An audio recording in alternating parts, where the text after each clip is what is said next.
মৃত্যু কার কই আছে কেউ জানে না। দেখুন ভাই, মৃত্যুর কীভাবে হয়, ভিডিওটা বেশি বেশি শেয়ার করবেন। আজরাইল কীভাবে দেখুন, মানুষটা নামাজ পড়তেছে, নামাজ পড়া অবস্থা দেখুন মানুষের কী অবস্থা হয়। এই যে আজরাইল আছে 1 2 3 4 5 ছয়টা এক লগে আছে। দেখতে দেখুন ভিডিওটা কী হয় দেখুন, শেষ পর্যন্ত ভিডিওটা দেখুন, বেশি বেশি শেয়ার করবেন, লাইক করবেন। ভিডিওটা সারা দেশ লেজন লাগে ভিডিওটা।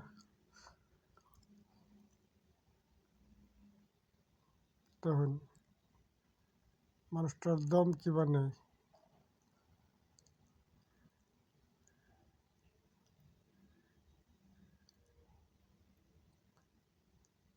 এই দেখেন দেখেন কীভাবে উড়াই লেগে গেছে মানুষটা। ইন্না লিল্লাহি ওয়া ইন্না ইলাইহি রাজিউন।